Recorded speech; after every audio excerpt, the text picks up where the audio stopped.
ഏവർക്കും നമസ്കാരം. A1 ന്യൂസിലേക്ക് സ്വാഗതം.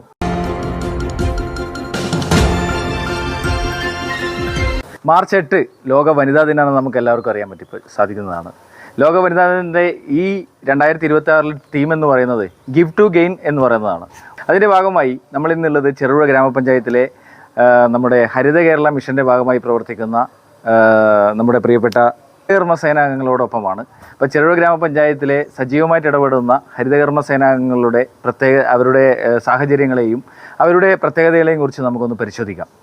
അപ്പോൾ നമ്മുടെ ഇന്നത്തെ അതിഥികൾ, നമ്മുടെ വനിതാ ദിനത്തിൻ്റെ ഭാഗമായി ഇന്നത്തെ അതിഥികൾ ഹരിത കേരള മിഷൻ്റെ ഭാഗമായി പ്രവർത്തിക്കുന്ന ഹരിതകർമ്മ സേനാംഗങ്ങളാണ്. ഇപ്പോൾ ചെറുപുഴ ഗ്രാമപഞ്ചായത്തിലാണ് നമ്മളുള്ളത്. അപ്പോൾ അവരെ നമുക്കൊന്ന് പരിചയപ്പെടാം. നമസ്കാരം. ഒന്ന് പരിചയപ്പെടുത്താമോ നമുക്ക്? ഞാൻ ചെറുപുഴ ഗ്രാമപഞ്ചായത്ത് 19ാം വാർഡിൽ ഹരിതകർമ്മ സേനയായി ജോലി ചെയ്യുന്നു. ഓക്കെ, ഇത് ദാശാനി ചേച്ചിയാണ്. അപ്പോൾ 19ാം വാർഡ്, ചെറുപുഴ ഗ്രാമപഞ്ചായത്തിലെ 19ാം വാർഡിൽ ഹരിതകർമ്മ സേനാംഗമായി പ്രവർത്തിക്കുകയാണ്. ചേച്ചി ഒന്ന് പരിചയപ്പെടുത്താമോ? എൻ്റെ പേര് രാഗിനി. ഞാൻ 18ാം വാർഡിൽ പ്രവർത്തിക്കുന്ന ഹരിതകർമ്മ സേന. ഇത് നമ്മുടെ രാഗിണി ചേച്ചിയാണ്. ചെറുപുഴ ഗ്രാമപഞ്ചായത്തിലെ 18ാം വാർഡിലാണ് നമ്മുടെ രാഗിണി ചേച്ചി പ്രവർത്തിച്ചുകൊണ്ടിരിക്കുന്നത്. അപ്പോൾ അവരുടെ വിശേഷങ്ങൾ, കാരണം നമുക്കറിയാം ഹരിതകർമ്മ സേനാംഗങ്ങൾ എന്ന് പറയുന്നത് ഇന്ന് കേരളത്തിൻ്റെ ഏറ്റവും പ്രധാനപ്പെട്ട ഒരു വിഭാഗമായി മാറിയിരിക്കുകയാണ്. കാരണം നമുക്ക് എല്ലാവർക്കും അറിയാം, ഈ മാലിന്യ സംസ്കരണം എന്ന് പറയുന്നത് ഇന്നത്തെ സാഹചര്യത്തിൽ വളരെയധികം ബുദ്ധിമുട്ട് അനുഭവിക്കുന്ന ഒരു സംവിധാനമാണ്. അപ്പോൾ അതിനൊരു പരിഹാരം എന്നുള്ള രീതിയിലാണ് എനിക്ക് തോന്നുന്നു 2017 നവകേരള മിഷൻ്റെ ഭാഗമായി നമ്മുടെ പിണറായി സർക്കാരിൻ്റെയൊക്കെ നേതൃത്വത്തിൽ വന്ന ഒരു സംവിധാനമാണ് ഹരിത കേരള മിഷൻ. ശുചിത്വ മിഷൻ്റെ ഭാഗമായിട്ട് വന്നതാണ് ഹരിതകർമ്മ സേനാംഗങ്ങൾ എന്ന പദവിയിലിരിക്കുന്നവർ. അപ്പോൾ തീർച്ചയായിട്ടും അവർക്ക് നമ്മുടെ പ്രേക്ഷകരോട് നിരവധി കാര്യങ്ങൾ സംവദിക്കാനുണ്ടാവും എന്നുള്ളത് ഒരു സംശയമില്ല. കാരണം നിരവധിയായിട്ടുള്ള എക്സ്പീരിയൻസ് ഉണ്ട്, ഓരോ വീടുകളിൽ കയറുന്നതിൻ്റെ എക്സ്പീരിയൻസ് ഉണ്ട്. അതൊക്കെ നമുക്കൊന്ന് പരിശോധിച്ച് നോക്കാം. അപ്പം നമ്മൾ എത്ര വർഷമായി രണ്ടുപേരും ഈ ഒരു സേനയിൽ പ്രവർത്തിക്കുന്നു? 2017 തുടക്കം മുതൽ തന്നെയാണ്. 2017 ഒക്ടോബറിലാണ് നമ്മുടെ ഹരിതകർമ്മ സേനാംഗങ്ങളുടെ ഉത്ഭവം എന്ന് പറയുന്നത്. അപ്പോൾ നവകേരള മിഷൻ്റെ ഒക്കെ ഭാഗമായിട്ട് വീടുകളിൽ നിന്നുള്ള മാലിന്യ സംസ്കരണമാണ് പ്രധാനമായിട്ടും ലക്ഷ്യമിടുന്നത് അല്ലേ. അപ്പോൾ ഇതിൽ വന്നതിന് ശേഷം നമ്മളെ വീടുകളിലേക്ക് എത്തുമ്പോൾ വീട്ടുകാരുടെ പ്രതികരണം എങ്ങനെയായിരുന്നു? പ്രതികരണം പണ്ടൊക്കെ മോശമായിട്ട് പെരുമാറിയിട്ടുണ്ടായിരുന്നു. ഇപ്പൊ കുഴപ്പമൊന്നുമില്ല.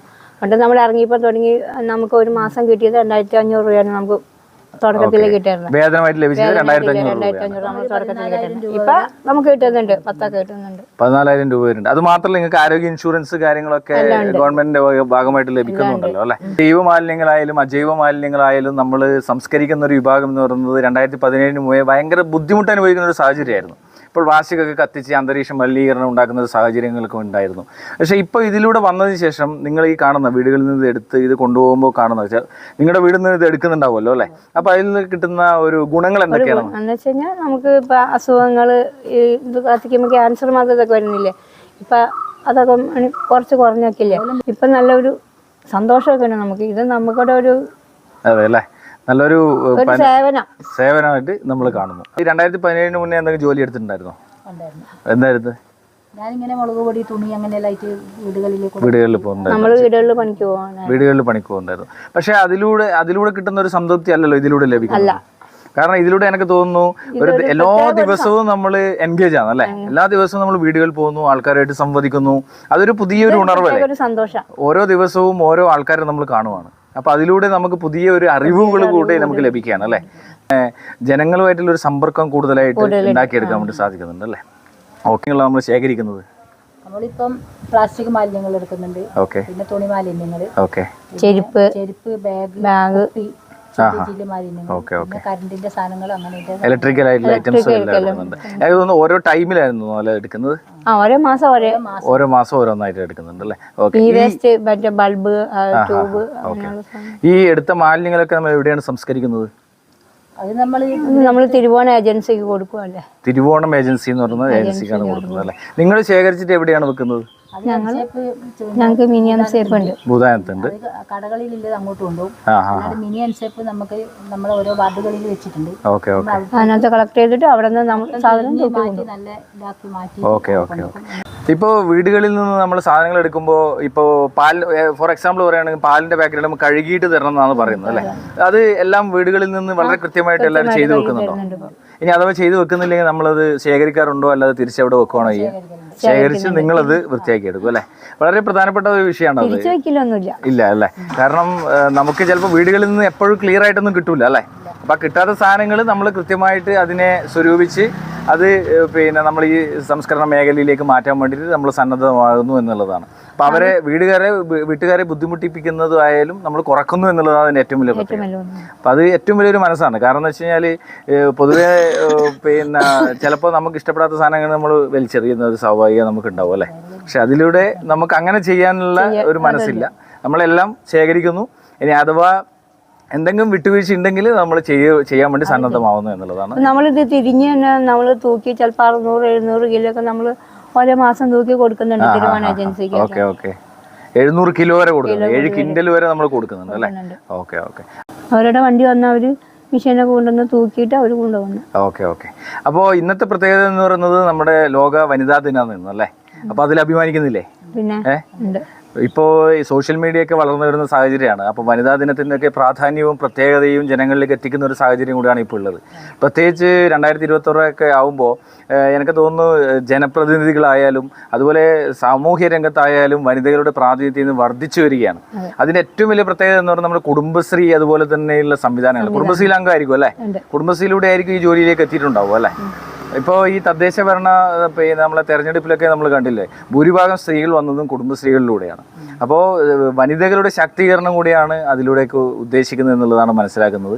അപ്പോൾ തീർച്ചയായിട്ടും ഈ ഒരു ജോലിയിലൂടെ നിങ്ങൾ സംതൃപ്തരാണോ എന്നുള്ളതാണ് നമ്മുടെ അവസാനത്തെ ചോദ്യമായിട്ട് വരുന്നത്.